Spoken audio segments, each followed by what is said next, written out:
É com grande alegria e expectativa que lhe apresento o volume 3 de Mensagens Escolhidas de Ellen Goldwhite. Caso goste deste conteúdo, não esqueça de deixar seu like. Ao compartilhar este precioso volume com outros, você estende o convite para que mais almas possam ser tocadas e transformadas pela mensagem de esperança e amor que ele contém. Que esta mensagem fortaleça sua fé, renove suas esperanças e inspire-o a viver uma vida conforme a vontade de Deus. Boa audição. Mensagens Escolhidas, volume 3. Anexo 9. Conselhos sobre muitos assuntos. Por uma razão ou outra, vários aspectos dos conselhos de Ellen White tornaram-se conhecidos através dos anos e requereram nossa atenção. Eles variam da luz sobre alguns pontos de fruticultura até a impecabilidade e a salvação. Todos pareciam ser apropriados para a inclusão num volume de mensagens escolhidas. Eles preenchem esta seção, mas não podem receber mais do que leve toque de organização. Conquanto a maioria dos itens interessem e sejam úteis a quase todos os leitores, a atenção é chamada especialmente para alguns dos últimos itens, incluindo depreciando os pioneiros e ataques a Ellen White e sua obra. Se o espaço permitisse, poderiam ter sido incluídos outros itens. Depositários do Patrimônio Literário White. Capítulo 37. Os Adventistas do Sétimo Dia e as Ações Judiciais. Expondo as dificuldades da Igreja aos descrentes. Quando surgem problemas na Igreja, não devemos buscar o auxílio de advogados que não pertençam à nossa fé. Deus não deseja que revelemos as dificuldades da Igreja aos que não temem. Ele não quer que dependamos da ajuda dos que não obedecem aos seus requisitos. Os que confiam em tais conselheiros demonstram não ter fé em Deus. O Senhor é grandemente desonrado por sua falta de fé, e o seu procedimento ocasiona grande dano para eles mesmos. Ao apelar para descrentes a fim de resolver dificuldades na igreja, eles mordem e devoram uns aos outros para serem mutuamente destruídos. Gálatas 5, verso 15. Esses homens rejeitam o conselho que Deus tem dado e fazem as próprias coisas que ele recomendou que não fizessem.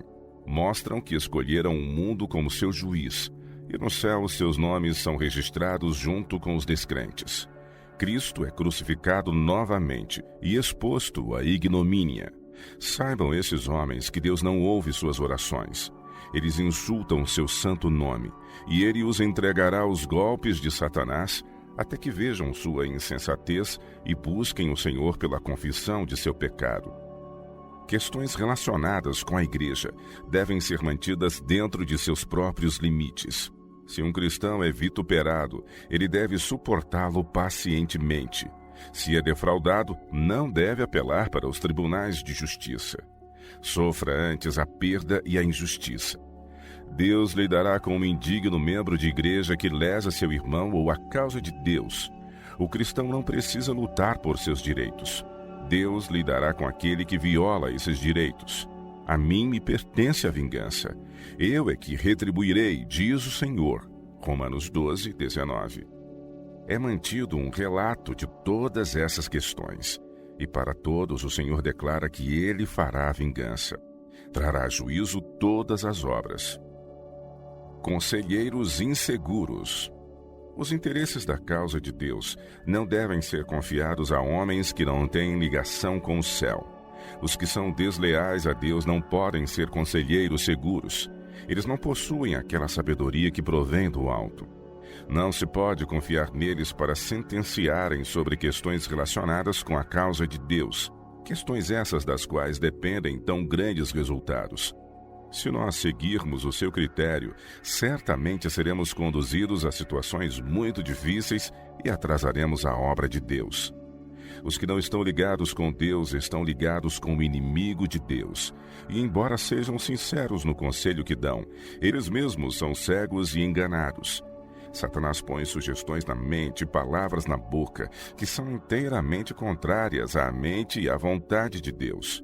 Assim, ele age por meio deles para induzir-nos a falsas veredas. Se puder, ele nos desencaminhará, enredará e arruinará.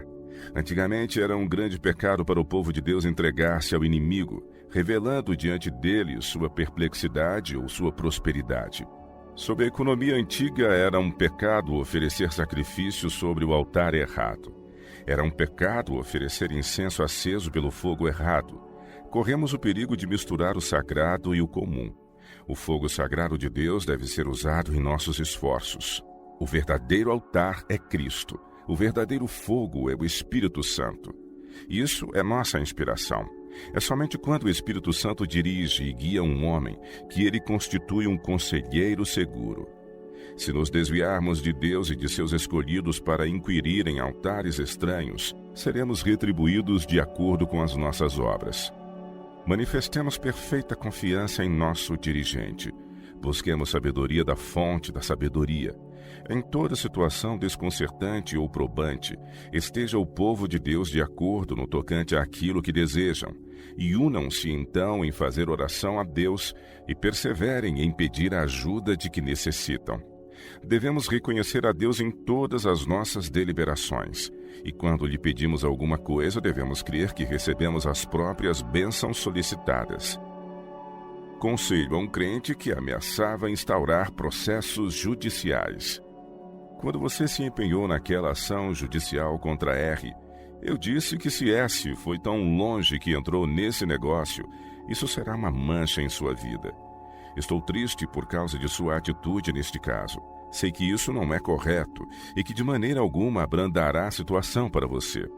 É apenas uma manifestação daquela sabedoria que não provém do alto. Informaram-me que você tensionava instaurar um processo contra mim, alegando que foi prejudicado pelos testemunhos dados em seu caso. Recebi uma carta com ameaças de que se eu não reconhecesse tê-lo prejudicado, o processo seria iniciado. Pois bem, quase não pude acreditar que você penetrara tão decididamente no terreno do inimigo, conhecendo tão bem a obra de minha vida. Tudo o que lhe escrevi, toda palavra a respeito, era verdade. Não tenho retratações para fazer. Só fiz aquilo que sei que é o meu dever. Meu único motivo ao publicar o assunto era a esperança de salvá-lo. Não tive outro pensamento senão sincera piedade e amor por sua alma. Você mesmo sabe que tenho grande interesse por sua alma. Se alguém procurar estorvar-me nesta obra, apelando para a lei, não tirarei coisa alguma dos testemunhos dados. A obra em que estou empenhada não é minha, é a obra de Deus que Ele me deu para fazer. Não acreditei que você faria algo tão terrível como erguer sua mão finita contra o Deus do céu. Se alguém chegar a fazer isso, oxalá esse alguém não seja você. Desejo dizer-lhe, não tire dinheiro de alguém devido a palavras proferidas contra você ou os seus. Você prejudica a si mesmo ao fazer isso. Se estamos olhando para Jesus, o autor e consumador de nossa fé, seremos capazes de orar. Senhor, perdoa as nossas transgressões, assim como temos perdoado aos que nos ofendem. Jesus não apelava para a lei como desagravo quando era acusado injustamente. Quando era insultado, ele não retribuía com outro insulto. Quando era ameaçado, ele não revidava. Exatamente o que Deus disse para não fazer. Escrevi muita coisa a respeito de os cristãos que creem na verdade colocarem seus casos em tribunais de justiça para obter desagravo. Ao fazer isso, eles estão mordendo e devorando uns aos outros em todo o sentido da palavra para serem mutuamente destruídos. Rejeitam o conselho inspirado que Deus tem dado e, apesar da mensagem dada por Ele, fazem aquilo mesmo que Ele disse que não deviam fazer. Tais homens também podem parar de orar a Deus, pois Ele não ouvirá suas orações.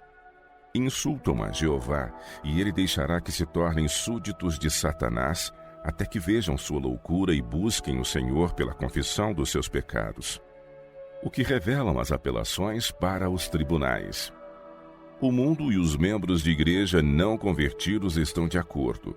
Alguns, quando Deus os repreende por quererem seguir sua própria vontade, tornam o mundo seu confidente e submetem questões da igreja à sua decisão. Então há colisão e luta, e Cristo é crucificado novamente e exposto à desonra. Os membros de igreja que apelam para os tribunais do mundo demonstram ter escolhido o mundo como seu juiz, e seus nomes são registrados no céu como os dos descrentes. com que avidez o mundo se apodera das declarações dos que traem depósitos sagrados. Esse ato de apelar para tribunais humanos, nunca dantes empreendido por adventistas do sétimo dia, agora está sendo realizado. Deus permitiu isso para que vós, que tendes sido enganados, possais compreender qual é o poder que está controlando aqueles aos quais foram confiadas grandes responsabilidades. Onde se encontram as sentinelas de Deus? Onde estão os homens que se colocarão ombro a ombro, coração a coração com a verdade presente para este tempo de posse do coração? Os santos julgarão o mundo. Os santos julgarão o mundo. Devem depender então do mundo e dos advogados do mundo para resolver suas dificuldades. Deus não quer que apresentem seus problemas para decisão pelos súditos do inimigo. Tenhamos confiança uns nos outros. Advogados e laodiceanos. Apoiar-se no braço da lei é uma desonra para os cristãos. No entanto, este mal está sendo introduzido e acalentado entre o povo escolhido do Senhor. Princípios mundanos têm sido apresentados furtivamente, até que na prática muitos de nossos obreiros estão se tornando como laodiceanos, indiferentes porque é colocada tanta confiança em advogados e em documentos e acordos legais. Tal estado de coisas é abominável a Deus. Uma ação judicial contra a casa publicadora. Aventura-se algum de vós, tendo questão contra outro, a submetê-la a juízo perante os injustos e não perante os santos? Ou não sabeis que os santos hão de julgar o mundo? Ora, se o mundo deverá ser julgado por vós, sois acaso indignos de julgar as coisas mínimas? Não sabeis que havemos de julgar os próprios anjos, quanto mais as coisas desta vida? Entretanto vós, quando tendes a julgar negócios terrenos, constituis um tribunal daqueles que não têm nenhuma aceitação na igreja. Para vergonha, vo-lo digo. Não há porventura nem ao menos um sábio entre vós, que possa julgar no meio da irmandade? Mas irá um irmão a juízo contra outro irmão, e isto perante incrédulos? O só existir entre vós demandas já é completa derrota para vós outros. Por que não sofreis antes a injustiça? Por que não sofreis antes o dano? Mas vós mesmos fazeis a injustiça e fazeis o dano, e isto aos próprios irmãos. Ou não sabeis que os injustos não herdarão o reino de Deus? 1 Coríntios 6, versos de 1 a 9. Quando os membros da igreja têm este conhecimento, sua prática será de tal índole que recomende sua fé. Por uma vida bem ordenada e pela sã conversação, eles revelarão a Cristo. Não haverá processos judiciais entre vizinhos ou irmãos. Solicito-vos no nome de Cristo, que retireis o processo que iniciastes e nunca mais apresenteis um outro ao tribunal. Deus vos proíbe de desonrar o seu nome dessa maneira. Tendes tido grande luz e muitas oportunidades, e não podeis unir-vos com pessoas mundanas e seguir seus métodos. Lembrai-vos de que o Senhor vos tratará de acordo com a posição que tomardes nesta vida. Digo-vos solenemente que se tomardes a medida que pretendeis tomar, jamais vos recuperareis do seu resultado. Se expuserdes ao mundo as injustiças que imaginais terem sido causadas por vossos irmãos, haverá algumas coisas que terão de ser ditas quanto ao outro lado. Tenho de fazer-vos uma advertência. Quanto ao caso dos que partilharam convosco de grandes responsabilidades na Review and Herald e que se tornaram inimigos da obra, não desejareis ouvir a sentença que será proferida sobre eles quando se assentar o tribunal e se abrirem os livros, e toda pessoa for julgada de acordo com aquilo que está escrito nos livros. Quero livrar-vos de seguir uma atitude que vos ligaria aos que se ligaram com os anjos caídos para causar todo o dano que puderem aos que amam a Deus e que, sob grande dificuldade, estão procurando proclamar a verdade presente ao mundo. A casa publicadora não está isenta de culpa. Aqueles contra os quais apresentais vossas acusações sabem que eu não aprovei a maneira como lidaram convosco e que os repreendi pelo modo insensível como lidaram com o vosso caso. Aos que não agiram honrosamente, não procederam como gostariam que procedessem com eles. Devido a isso, porém, devíeis, em face das advertências dadas, agir tão manifestamente ao contrário das advertências dadas? Solicito-vos que não vos excluais da confiança de vossos irmãos e de tomar parte na obra de publicações. Preferiria participar de vossa perda, a fazer com que levasseis a questão avante para dano de vossa alma, dando a Satanás a oportunidade de apresentar o vosso caso aos descrentes sob um aspecto muito ridículo e de mostrar a obra de publicações sob um aspecto desabonador. A causa de Deus é prejudicada.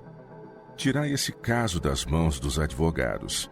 É-me terrível pensar que ireis diretamente em oposição à clara palavra de Deus, expondo ao mundo vossa cruel obra contra o povo de Deus que guarda os mandamentos. Se essa medida de vossa parte influísse apenas contra os que vos causaram injustiça, o dano não seria de tão grande projeção. Não podeis ver, porém, que ele despertará preconceito contra o povo de Deus como um corpo? Assim magoareis e ferireis a Cristo na pessoa de seus santos, fazendo com que Satanás exulte, porque por vosso intermédio ele conseguiu batalhar contra o povo de Deus e contra suas instituições, causando-lhes grande dano.